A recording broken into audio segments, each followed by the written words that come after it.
CaesarChavez.com. Now, from the Signature Bank Studios, this is Chicago's Morning Answer with Dan Proft on AM 560. The Answer.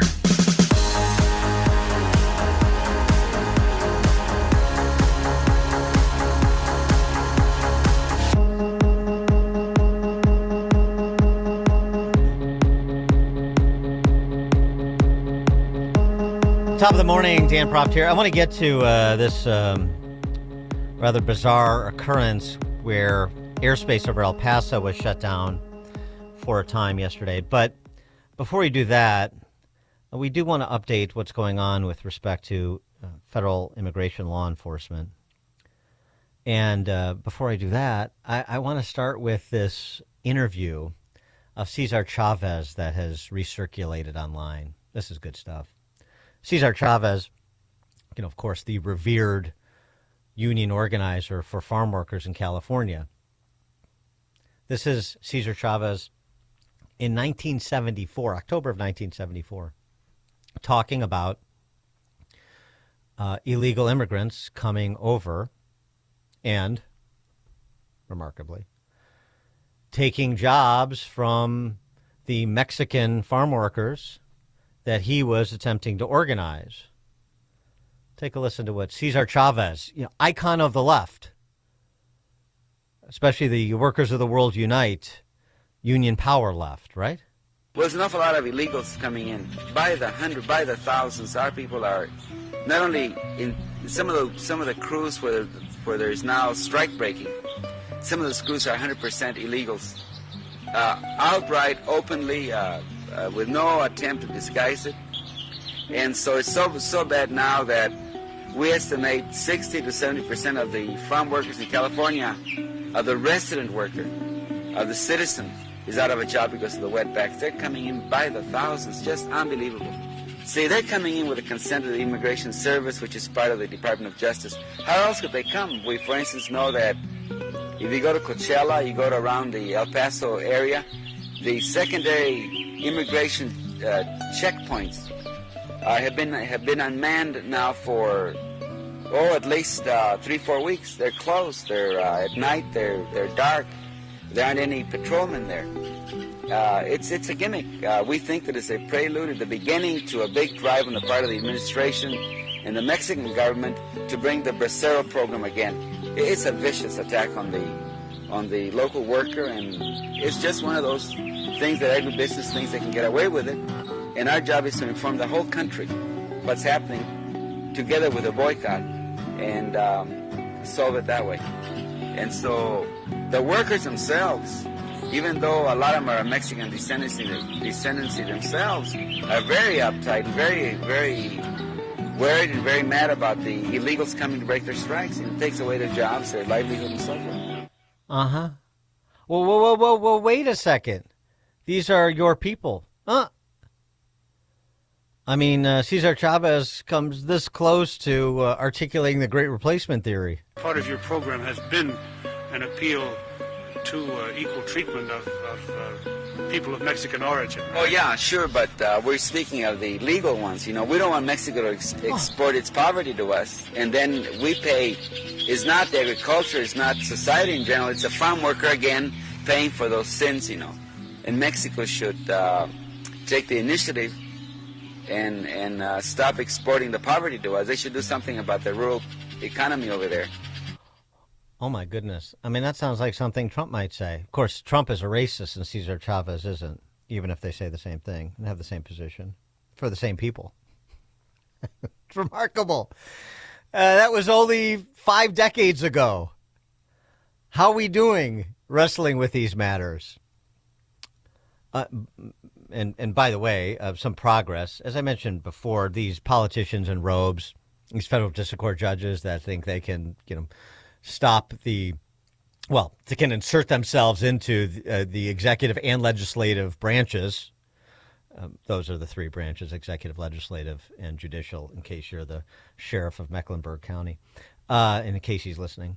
They think they can insert themselves into the purview of those other branches. Well, the appellate court, really mostly what they do is just slow down the process and that's probably all they're intending to do, which makes their action even more unprofessional, violative of the canons.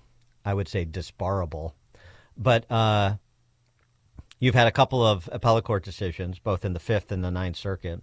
Ninth Circuit found that the Kristi Noem decision to end TPS for migrants from 3 countries, Nepal, Honduras, Nicaragua, within her purview. Within her purview. It was not arbitrary and capricious, as a federal district court judge alleged. You also have a Fifth Circuit Court of Appeals. Again, the appellate level is where we get some sanity, even on left-leaning appellate courts like the Ninth. Fifth Circuit said, asylum seekers do not have the right to enter the country and hang out until their case is heard. That's not how it works. In fact, they looked at the law, statutory law on the topic. It's just crazy enough to work. And it did. That anyone who has not been lawfully admitted is, by the statute, 1996 federal law, an applicant for admission. And applicants for admission who cannot show they are clearly and beyond a doubt entitled to be admitted shall be detained pending removal proceedings. Shall be detained. That means must be. Shall is a synonym for must. It's not optional. No, we're just going to parole you. No. Not according to the law. For more on this topic, as well as that El Paso airspace issue, Ammon Blair joins us, former military service member and U.S. Border Patrol agent, currently senior fellow at the Texas Public Policy Foundation. Ammon Blair, thanks for joining us. Appreciate it. Yeah, thanks for having me. Well, just first on the developments at the appellate court level that are reminding the left that the executive branch has, if not plenary power, wide constitutional and statutory power here when it comes to who is admitted to this country and what to do about those who broke in. Yeah, 100%. Finally, finally the judiciary is agreeing to the rule of law, and that physical presence doesn't confer the legal status or constitutional entitlements that accompany lawful admission, not unlawful admission, much less citizenship. And so this ruling that the Fifth Circuit had finally declared what has been law and what has been stated, just like you said, since 1996. That definition of applicant for admission. And the implication of this going forward with temporary protected status for people from other countries, with the adjudication of asylum seekers, of cases for asylum seekers, including ones that are very dubious. What is your sort of handle on how that proceeds from here as the Trump administration, stacks up some wins at the appellate and Supreme Court level with respect to their overall objective, which is removing people in some prioritization who are in this country illegally? Yeah, great question. Many people think that once you come across the United States illegally, or if you are a visa overstay, and then you claim asylum or credible fear, that you have a right to remain here. That right afforded to lawful, whether that's aliens or citizens, is that same right to illegal aliens, and it is not. In fact, it is a discretionary relief from removal. Discretionary meaning that the Department of Homeland Security, the immigration judge, and then ICE, who enforces it, can also simply just remove you regardless of your asylum claim. So the right under current statute is that you can claim it, but you don't have a right to remain here. And so that's something that this decision by the Fifth Circuit is going to lead to. It's going to finally show that asylum does not eradicate your illegal entry. It does not eradicate your inadmissibility. It does nothing of that. All it is a temporary relief that is discretionary for ICE and the executive branch to simply just remove you from the country. Yeah, I thought that the left's argument is so specious on its case. It just I don't know that it gets uh, harpooned enough. But the idea was so okay. So you came to this country illegally, but now you've been here for years. So because you were able to successfully evade law enforcement for years, that somehow enhances your legitimacy to stay on an open-ended basis. Normally, if you're a fugitive from justice and you've evaded law enforcement for any amount of time, that doesn't change your status as a fugitive from justice. I don't know why we have in our, like, intellectually, the left tries to propagate this idea that somehow there's a carve out for people who are in this country illegally and fugitives from justice effectively. At the end of the day, it's because they're just trying to figure out ways and means to continue what Biden did, where Biden created a parallel immigration system to bypass current immigration law to facilitate the invasion coming inside the United States. And now what they're trying to do is do the same thing, but through naturalization.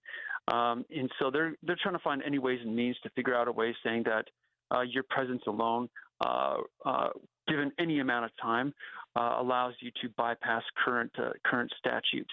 And so at the end of the day, really they're just trying to eradicate citizenship itself. I would tell your listeners to read the book The Dying Citizen by Victor Davis Hanson. VDH.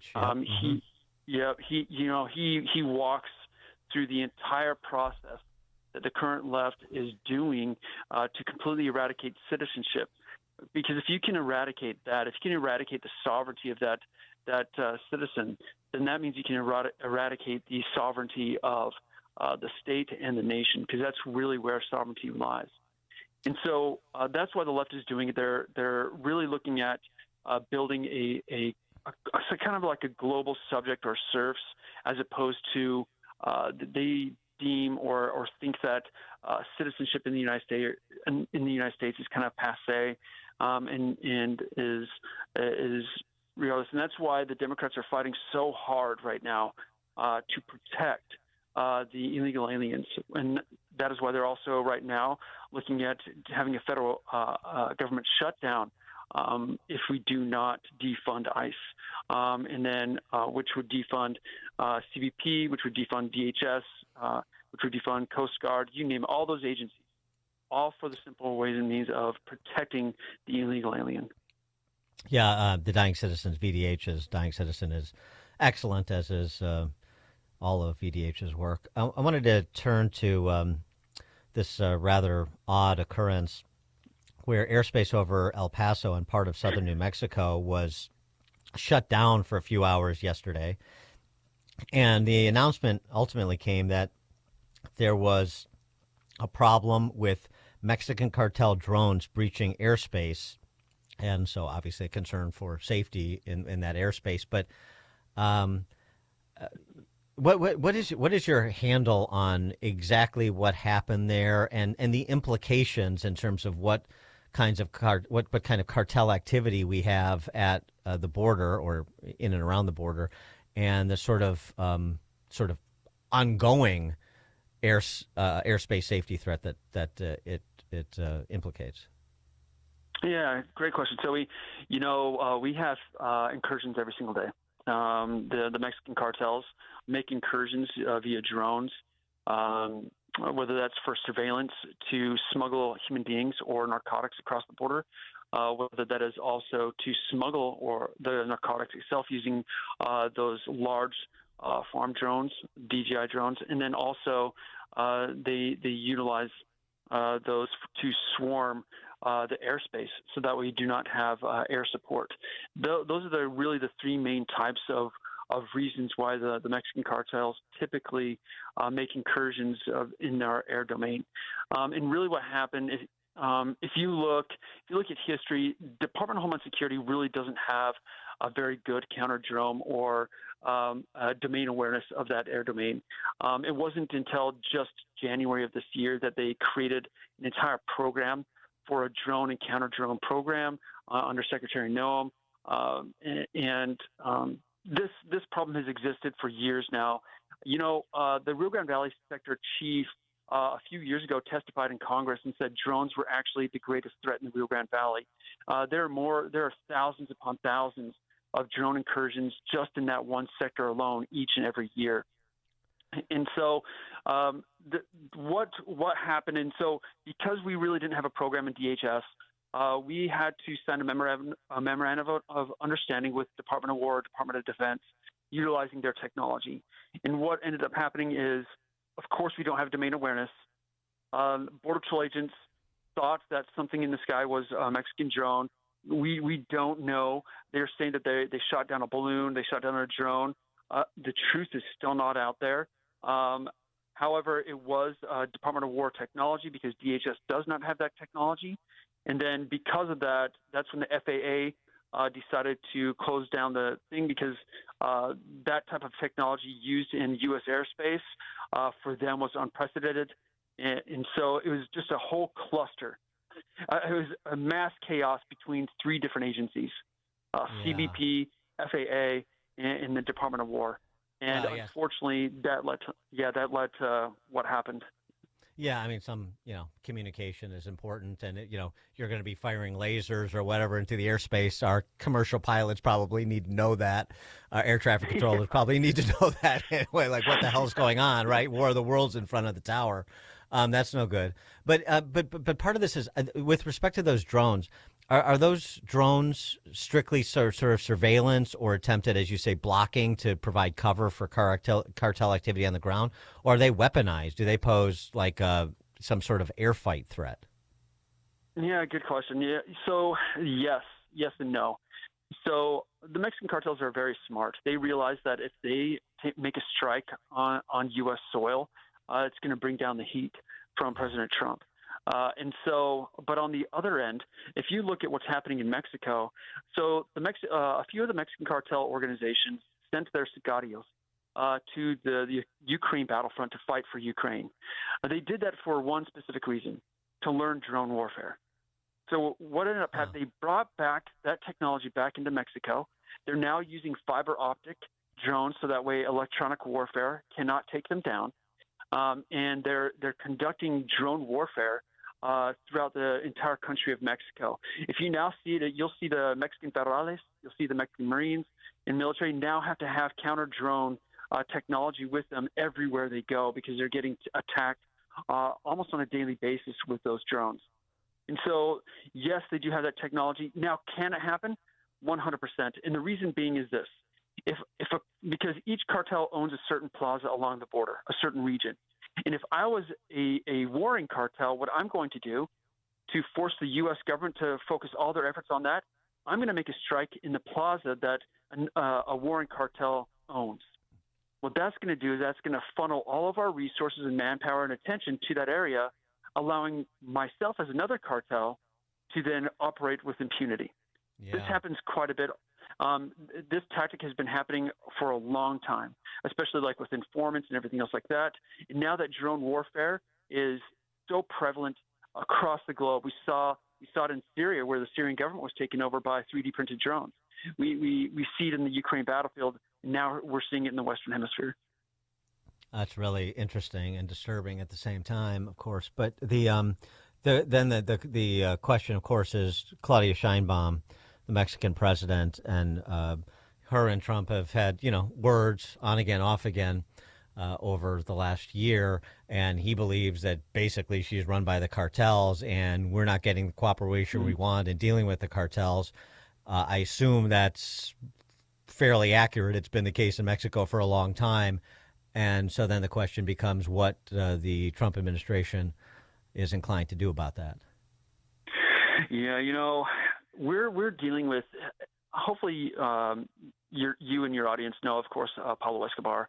If you guys haven't stopped watching Netflix, go ahead and watch Narcos.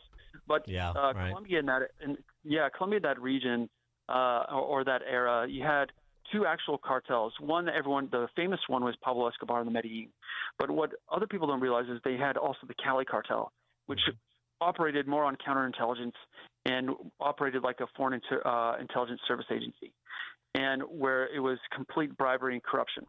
What we have now inside the United States and with the Mexican government is that we have a complete symbiotic relationship with the Mexican cartels, from the federal government all the way to the local level.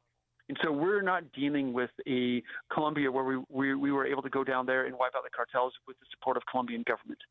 We are now dealing with more like a rich Afghanistan next door, where the foreign terrorist organizations are, like I said, a complete symbiotic relationship with the government. And so when we're dealing or trying to shut down cartel activity inside of Mexico and that sanctuary that they have, is difficult when the president themselves and also the elected officials may be in bed with them. And so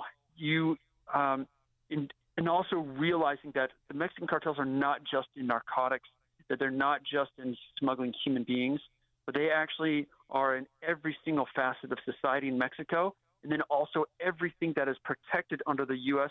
MCA agreement being imported into the United States, to include our food. And so the cartels own every one of those aspects, especially Cartel Jalisco New Generation owns a majority of all the citrus coming into the U.S., every avocado, a majority of the cattle and beef that are coming into the U.S. is all cartel controlled.